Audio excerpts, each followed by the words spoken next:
Magandang umaga mga kabay. So meron pa akong estimate dito. 39701. Ang model nito mga kabay, DWA8200BL. Ito po yung deadman switch kung tawagin nila. Ayan. So pag binitawan mo siya mga kabay, patay na siya kaagad. Wala siyang lock. So medyo ngalay ito pag magtagal yung gamit. Pero hindi naman. Mas maganda nga siya pag nabitawan mo, mamamatay siya kaagad. So ito mga kabay, wala na siyang cord. Dinala rito. Wala naman sinabi yung customer kung ano sira. So tatanggalin lang natin tong bala.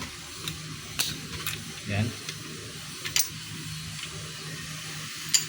Tapos bubuksan natin mga kabay diretso kung ano sira, alamin na lang natin. So tara mga kabay, samahan nyo po.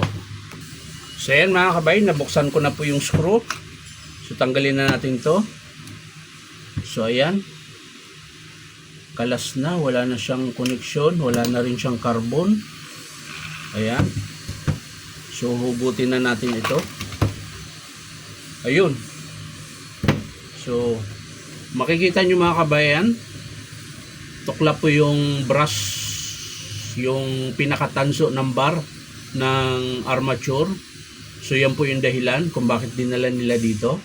So hindi na tayo mahirapan mag-estimate mga kabay. Titistirin na lang natin mga kabay yung kanyang fill coil kung buo, kung wala bang putol. Ayan. So sa pagtester ng fill coil mga kabay, ito mapapansin nyo, yan, 4 na wire po yan, 2 puti, 2 itim. So bawat may ano yan mga kabay, partner yan, itim tsaka black yan. So yan, wala siya, so, ibig sabihin hindi siya mag-partner. Pakita natin yan. Pag tinister mo mga kabay, wala yan. So lipat kayo sa kabila. Kung alin yung tutunog, wala rin mga kabay. Bakit wala? Yun. So babalik ta rin natin dito. Wala. Dito. Ayun. So ito yung mag-partner mga kabay. Ito magkakatabi. Ito naman yung kabila. Ayan. So ibig sabihin yan mga kabay, buo yung field coil. Ayan. Natin baka may naiwan. So wala.